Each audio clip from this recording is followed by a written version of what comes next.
Alors, bonjour Hubert, on est au site GRDF à Lagor. Je te laisse te présenter. Hubert Berthaud, moi je suis le délégué syndical CGT et le représentant syndical au CE de la direction Réseau Ouest, donc qui couvre les 3 régions administratives, Pays de Loire, Poitou-Charentes et Bretagne pour le gaz. D'accord. Donc pour situer ce qui se passe là en ce moment, vous êtes en occupation du site de Lagor, oui, qui est un site gaz qui distribue aux usagers. Qu'est-ce que vous cherchez à faire en occupant le site ? On essaye, ça fait quelques temps qu'on est sur des luttes salariales et de reconnaissance professionnelle au niveau des industries électriques et gazières. Oui. Ça fait donc un certain nombre d'années qu'on revendique une reconnaissance professionnelle.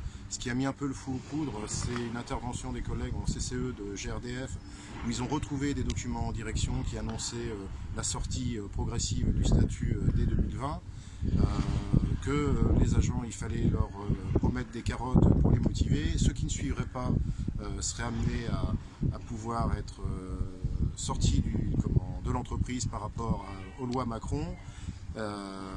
Donc vraiment un dédain complet de notre direction, et dans le même temps on voit les résultats de l'entreprise avec les dividendes qui sont versés aux actionnaires, le CICE où notre entreprise bénéficie énormément du CICE et ce bien reçu de la collectivité qui est retourné intégralement au niveau des actionnaires. D'accord, donc on est sur un modèle économique en fait qui tend vers la privatisation, qui l'est déjà et qui va aller encore plus loin, qui va vous précariser et vous mettre dans la difficulté, dans une concurrence entre salariés, si je comprends bien.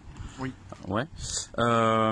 Quel impact ça peut avoir sur les usagers, justement, sur leurs factures, sur l'acheminement du gaz dans les logements? Nous, ce qui se passe, c'est qu'on est l'opérateur commun pour l'ensemble des fournisseurs de gaz. Donc on est l'opérateur commun, on est rémunéré par la molécule de gaz qui transite à l'intérieur des réseaux. Donc on assure donc, les investissements et tout ça, mais avec tous ces investissements qu'on fait, il y a énormément de bénéfices qui sont dégagés. Et pour nous, il est important que ça soit redistribué dans la réduction des coûts du tarif final de vente aux usagers. Le gaz a augmenté de plus de 75% depuis l'ouverture à la concurrence. Ça fait combien de temps à peu près du coup? 2004, il y a eu l'ouverture de la première directive européenne, et 2007, changement du statut des 2 entreprises, EDF et GDF, avec la création de la filiale de GRDF. Donc en 14 ans, les usagers ont payé 75% de plus. Tarif du gaz. Ce qui a augmenté, c'est les tarifs d'intervention qui auparavant certaines étaient gratuites, ouais, et des interventions qui sont devenues payantes maintenant. D'accord. Et en termes d'acheminement, le gaz, il vient d'où? Il est produit par qui? Alors le gaz, nous avons plusieurs contrats. On a des contrats en Amérique du Sud, on a des contrats en Algérie, des contrats du gaz russe, en Norvège, et il y a aussi actuellement des projets de biométhane qui sont faits pour injecter donc, le gaz sur notre réseau. D'accord. Donc d'une part, vous défendez une vision de bien commun, une vision au service des usagers, face à une direction qui, elle, est au service des actionnaires, dans le reversement de dividendes. Et par ailleurs, on se rend compte en fait que la France n'est pas autosuffisante pour le moment en acheminement de gaz, c'est ça? Alors la France, depuis qu'il y a eu l'ouverture donc à la concurrence, nous avions auparavant des stockages de gaz naturel qui étaient pour faire tampon entre l'équilibre de la consommation et de ce qu'il y avait sur le réseau. Donc c'est des nappes aquifères qui étaient remplies de gaz. Par contre, ça a un coût d'entretenir ces nappes aquifères ou stocker le gaz naturel. Aucun des opérateurs ne voulant investir dans du gaz qui ne sera pas vendu, souvent l'hiver le réseau est à flux tendu et des fois on peut risquer la coupure de gaz par manque de gaz dans nos Donc une forme de pénurie. Une forme de pénurie de gaz. D'accord. Et donc ces stockages, s'ils sont plus alimentés en gaz naturel, ils sont foutus quoi. Et on a risqué à quelques jours près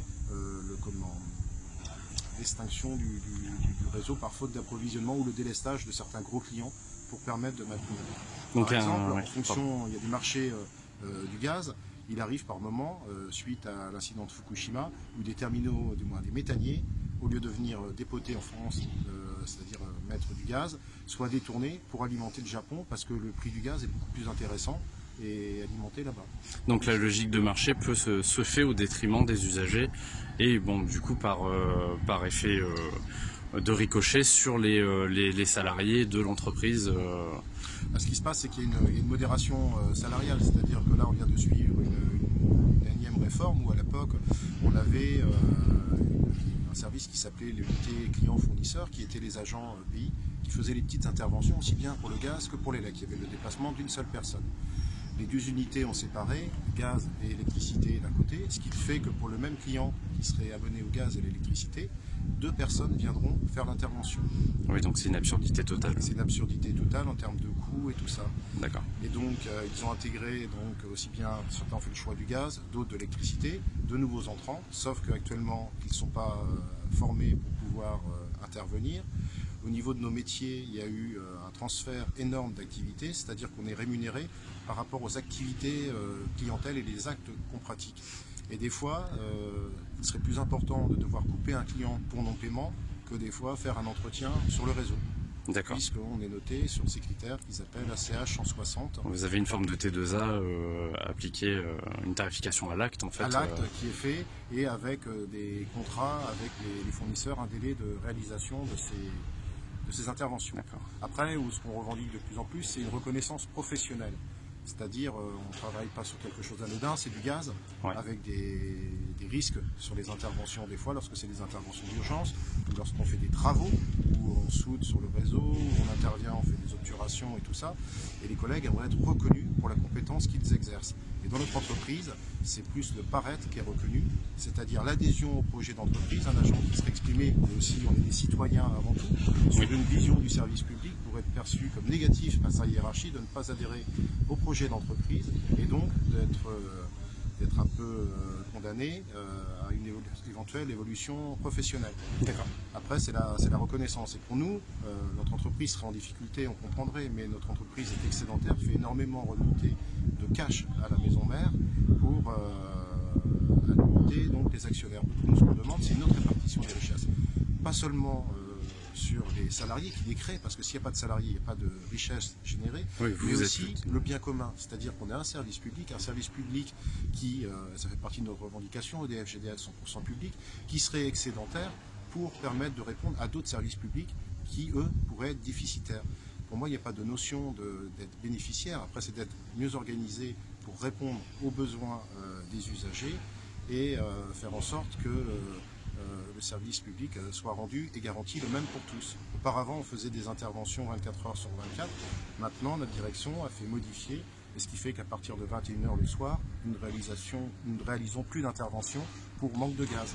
Ou alors, il faut vraiment que le client respecte et tout ça. Ou des fois, alors ça peut être une intervention payante et à un prix exorbitant. Exorbitant. D'accord, très bien. Je te remercie.